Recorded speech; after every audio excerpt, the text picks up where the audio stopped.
Movie के starting scene में हम बैटमैन और वंडर वुमन को देखते हैं जो कि छत पे बैठ के बातें कर रहे थे। तभी सामने इन्हें एक लड़की नजर आती है जो कि कैट के गेटअप में थी और उसकी हरकतें देखने के बाद ऐसा लग रहा था जैसे वो चोरी करने के लिए आई हुई हो। तब उसे रोकने के लिए बैटमैन और वंडर वुमन वहाँ पे पहुंच जाते हैं, लेकिन तभी वो अपने असली रूप में आ जाती है और उसे देखने के बाद हमें पता चलता है कि ये सर्सी नाम करके एक विलन है और वो इन दोनों पे हमला करने लगती है, जिसे देखने के बाद हमें पता चल पाता है कि उसके पास बहुत सारी मैजिकल पावर है। तभी सर्सी इन पे अटैक करके वहाँ से भाग जाती है। इसके बाद यहाँ से सीन जटाना नाम की मैजिशियन पे शिफ्ट होता है, जहाँ पे हम जटाना को देखते हैं जो कि अपना मैजिक शो दिखा रही थी और जैसे ही उसका मैजिक शो खत्म होता है तो वो अपने कैबिन में चली जाती है, जहाँ उसके पास बैटमैन उससे मिलने के लिए आता है। और यहाँ आने के बाद बैटमैन जटाना से कहता है कि सर्सी ने वंडर वुमन को एक पिग में बदल दिया, जिसके बाद जटाना अपने मैजिक से उसे ठीक करने की काफी ज्यादा कोशिश करती है, लेकिन उसका कोई भी मैजिक यहाँ पे काम नहीं आता, जिस वजह से जटाना अपने मैजिक से पता लगाती है कि अभी सर्सी कहाँ पे है। और उसके बाद वो बैटमैन को अपने साथ लेके अपने एक दोस्त के पास जाती है और यहाँ पहुंचने के बाद वो कुछ टूल की मदद से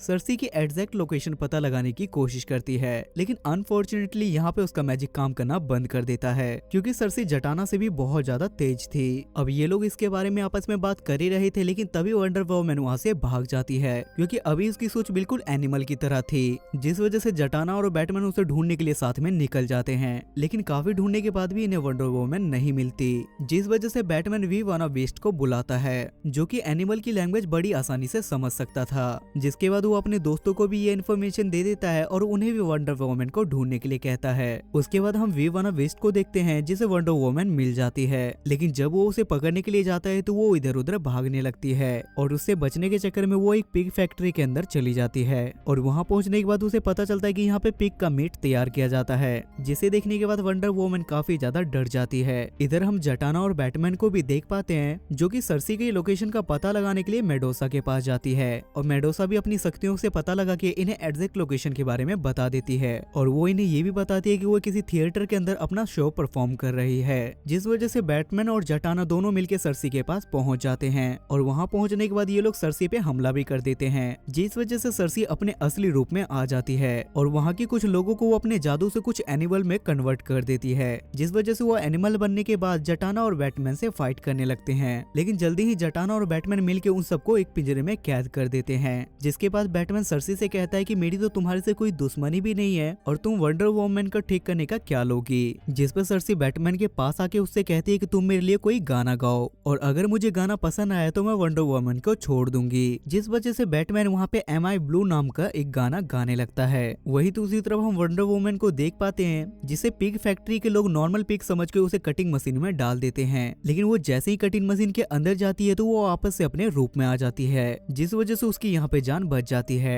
और वो जल्दी से उस फैक्ट्री से बाहर निकल जाती है। और बिहाइंड द सीन में हमें एक मिस्ट्री के बारे में पता चलता है कि सर्सी को बैटमैन का गाना बहुत ज्यादा पसंद आया था, जिस वजह से सर्सी ने वंडर वुमन को पहले की तरह नॉर्मल कर दिया था। उसके बाद बैटमैन जटाना को थैंक यू बोल के वंडर वुमन के साथ वापस से अपने वॉच टावर में लौट जाता है और ये मूवी यहाँ पे खत्म हो जाती है।